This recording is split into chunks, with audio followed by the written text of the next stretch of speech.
শিবিরের প্যানেলে আমি সাধারণ শিক্ষার্থী হিসেবে আসলে গেছি যে আমি নারীদেরকে নিয়ে আমি সহকারী মহিলা বিষয়ক সম্পাদক পদে প্রতিদ্বন্দ্বিতা করছি যেহেতু। তো নারীদেরকে নিয়ে আমার যে ভিশন বা ক্যাম্পাসে একটা নারীবান্ধব অ্যাটমসফিয়ার তৈরির জন্য আমি যে চিন্তাগুলো করি সেটার সাথে আসলে শিবিরের চিন্তাভাবনায় অনেকটাই মিল পাই। আমার কাছে মনে হয়েছে যে আমি নিরাপদে নির্বিঘ্নে তাদের সাথে কাজ করে যেতে পারবো, আমি একটা নিরাপত্তা পাবো।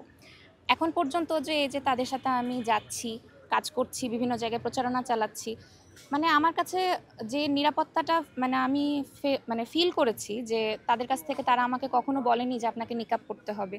আমাদের আরেকজন ক্যান্ডিডেট আছে মোমো, তাকেও কখনো ফোর্স করেনি যে আপনাকে পর্দাই করতে হবে।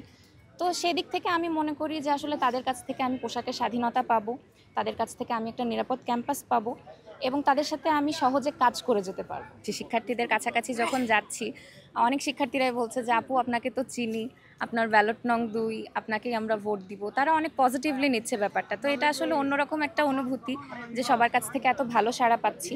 তো আশাবাদী যে আমরা যদি সকল শিক্ষার্থীর কাছে পৌঁছাতে পারি, শিক্ষার্থীদের যদি আমাদের ভালো কাজগুলোর কথা জানাতে পারি এবং মানে তাদেরকে আশ্বাস দিতে পারি, আশাবাদী আমরা যে আমাদের একটা ভালো আউটকাম আসবে। প্রথমত ক্যাম্পাসে তো আমি ৪ বছর ধরে আছি।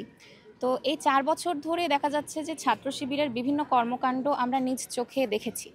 তো আমি আসলে এই যে সবাই যে একটা কথা বলে না যে রক কাটা শিবির, রক কাটা শিবির, আসলে আমি এরকম কোনো সত্যতা পাইনি।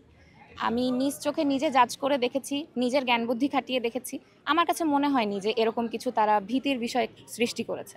তো আমি আশাবাদী যে তারা আসলে এরকম কোনো এরকম টাইপের কোনো দল না বা এরকম কোনো রাজনৈতিক মতাদর্শ ধারণ করে না যেখানে আসলে শিক্ষার্থীদের ক্ষতি হয়। আসলে ২৪-এর আগেও চলেছে, আমরা দেখেছি যে আমাদের গণ অভ্যুত্থানের আগেও শিবিরকে দমিয়ে রাখার জন্য পুরো দমে চেষ্টা করা হয়েছে। দেখুন, ভালো কাজের সামনে কিন্তু প্রতিবন্ধকতা আসবে, এটা খুবই স্বাভাবিক। আর ভালো কাজ যারা করে তাদেরকে দমিয়ে রাখার জন্য মানুষ অনেক রকম কাজ করে থাকে।